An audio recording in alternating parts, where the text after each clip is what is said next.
अगर आप आगे टेट या सीटेट एग्जाम देना चाहते हैं और आपको ये कंफर्म नहीं हो रहा है कि कितना नंबर चाहिए होगा आपको पास करने के लिए, तो आज के इस वीडियो में आपको ये जानने को मिलेगा।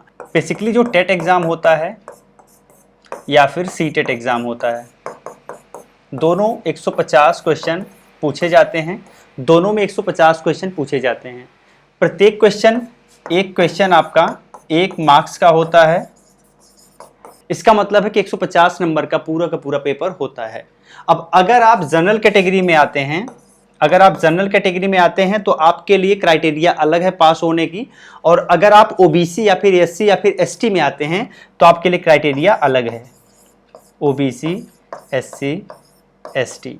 यहाँ एक चीज बताना चाहूंगा कि ओबीसी, एससी और एसटी के लिए जो क्राइटेरिया है बिल्कुल सेम है, और जनरल के लिए जो क्राइटेरिया है वो अलग है। देख लेते हैं। तो जैसे 150 क्वेश्चन है, इसमें से आपको 60% क्वेश्चन आपका सही होना चाहिए, या फिर 60% मार्क्स आपको लाना पड़ेगा।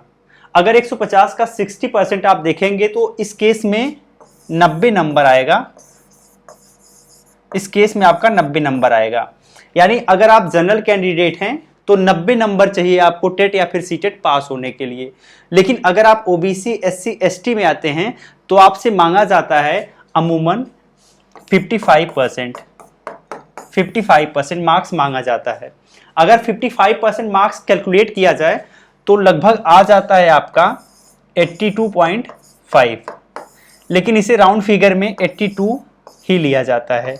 तो अगर आप कैटेगरी में आते हैं और 82 नंबर आपने ला दिया है अपने टेट या फिर सीटेट के पेपर में, तो फाइनली आप क्वालिफाई माने जाएंगे। अब यह जो क्राइटेरिया है यह दोनों पेपर के लिए होती है, चाहे अगर फर्स्ट पेपर की बात करें तब भी, सेकंड पेपर की बात करें तब भी, क्योंकि दोनों पेपर में 150 क्वेश्चन ही पूछे जाते हैं, तो दोनों की क्राइटेरिया भी बिल्कुल सेम होती है।